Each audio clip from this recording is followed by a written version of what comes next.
SC. Agora a gente continua falando de saúde, né? Vai mudar um papo agora, vai mudar um pouquinho o papo. Você é daquelas pessoas que se irritam com determinados sons? Mas será que chega ao ponto de desencadear ataques de raiva, pânico e provocar crises até de ansiedade?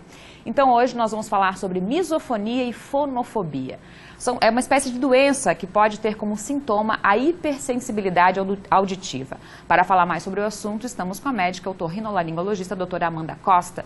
Doutora, começo te perguntando, eu falei que é uma doença, mas não é bem uma doença, não são doenças, né? Misofonia e fonofobia, a gente não está acostumado muito com esses termos, né? Boa tarde, muito obrigada por ter vindo. Boa tarde, eu que agradeço. Então, a misofonia, ela é uma aversão a alguns sons. Ela está dentro do espectro das doenças de hipersensibilidade auditiva.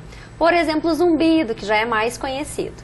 A misofonia, esse nome é um pouquinho complicado, mas todos nós conhecemos alguém que sofre de misofonia. É aquela pessoa que se irrita, se incomoda, fica assim desconfortável quando começa uma mastigação, alguém clicando uma caneta, batendo o pezinho. Não tem a ver com o volume do som, mas sim com o tipo de som e com a memória, com o sentimento que aquele barulho te traz. Então essa é a famosa misofonia. Então muita gente tem, nem sabe o nome, né? Super comum e está dentro da hipersensibilidade auditiva. Ela não é uma doença, não tem um CID de misofonia, mas ela entra dentro de todos esses problemas relacionados à audição e também ela tem um componente que está aqui dentro do nosso sistema límbico. Então ela também tem um controle central. Tá, a gente vai falar muito sobre isso ainda, tá? E aí qual é a diferença entre misofonia e fonofobia? A fonofobia, ela é um espectro, é uma parte mais grave da misofonia. Então é aquele paciente que não vai trabalhar porque tem um colega que vive aqui clicando uma caneta. Ou é aquele paciente que tem medo ou tem dificuldade de estar em um ambiente que ele sabe que vai ter aquele barulho que ele não gosta. Por exemplo, o restaurante. Nós temos pacientes que não vão a esses lugares por medo, então eles têm uma fobia, eles têm uma fonofobia, um medo, uma aversão muito severa a alguns tipos de som. Então a gente pode realmente dizer sim que é um problema incapacitante. Sim, ele é um problema incapacitante, ele é um problema que está mais comum porque agora a gente fala mais sobre isso, mas ele já existe há algum tempo. Em 2000 começaram os relatos sobre misofonia e sobre fonofobia e atualmente nós atendemos vários pacientes com essas queixas no consultório. Tá, claro, a gente está falando que a causa, né, o que acarreta tudo isso é um som, né, um ruído, um barulho.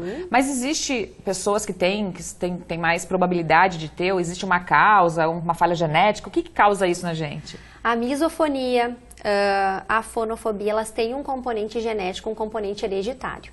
Então é sempre importante isso, assim, tem famílias que têm isso mais característico. Nós sempre precisamos avaliar a audição desse paciente, realizar um exame físico, avaliar se esse paciente está bem da parte auditiva. Mas na maior parte dos casos, o que acontece é que esse paciente escuta bem, mas ele tem outros sintomas associados. É um paciente que anda um pouco ansioso, um paciente que trabalha demais, ou é um paciente que está sobrecarregado. Ela tem também esse componente de depressão, muitas vezes a gente encontra em alguns pacientes, irritabilidade. Então, é um problema que a gente trata com multiprofissionais. Pois é, eu ia te perguntar isso agora, né?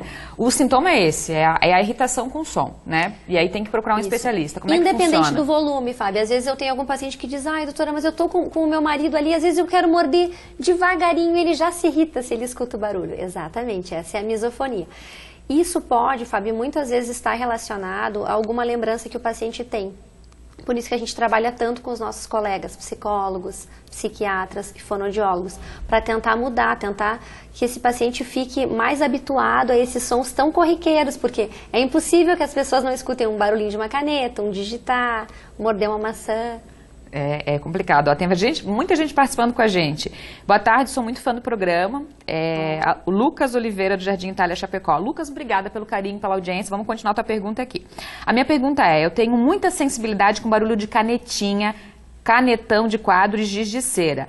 Perco minha concentração. Como posso fazer para eu me tratar? Lucas, obrigada pela participação. E aí, doutora? Que legal, boa pergunta. Então, o primeiro passo é tu consultar com o teu médico de confiança e olhar o teu ouvido, tá? Esse é o primeiro passo, ver se a tua audição tá legal, se tu escuta bem. Segundo passo, junto com o fonoaudiólogo, nós começamos um acompanhamento para te dessensibilizar desses sons que te incomodam. É como se tu fosse fazer pequenas exposições a esses barulhos para tu te acostumar com eles. Isso nós realizamos no tratamento do zumbido, por exemplo. Muitas vezes a gente tem que agregar alguma medicação com auxílio do psiquiatra. Algumas medicações que melhoram a serotonina, a dopamina, que te deixam um pouco menos irritado com esses barulhos. Então é um conjuntinho, tá, gente? Não é só uma atitude que a gente faz várias atitudes. Isso é tão importante que nós temos pacientes que precisam trocar de setor porque ficam incomodados com alguns barulhos que alguns colegas fazem.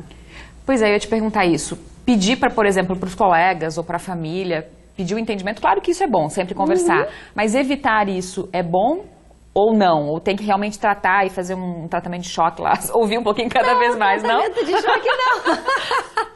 Gente, não é frescura. A gente fez, inclusive, uma campanha sobre isso, importante sobre isso. Não é frescura. Então, não adianta tu pegar uma caneta e ficar tec pro teu vizinho. Isso não é legal.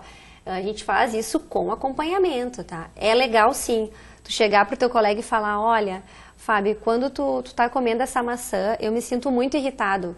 E isso é uma coisa incontrolável para mim. Tem como tu fazer isso em outro lugar? Ou tem como a gente combinar um melhor momento? Então é importante conversar, sim. E evitar essa irritação. Não provoque alguém que tem misofonia, tá? Isso pode ser desastroso. E aí, no meu caso, então assim, se eu tenho, eu converso com a pessoa e vou fazendo esse tratamento passo a passo, como já explicou pra gente aqui. Isso, e principalmente afastar outros problemas. Porque a misofonia, ela não vem sozinha.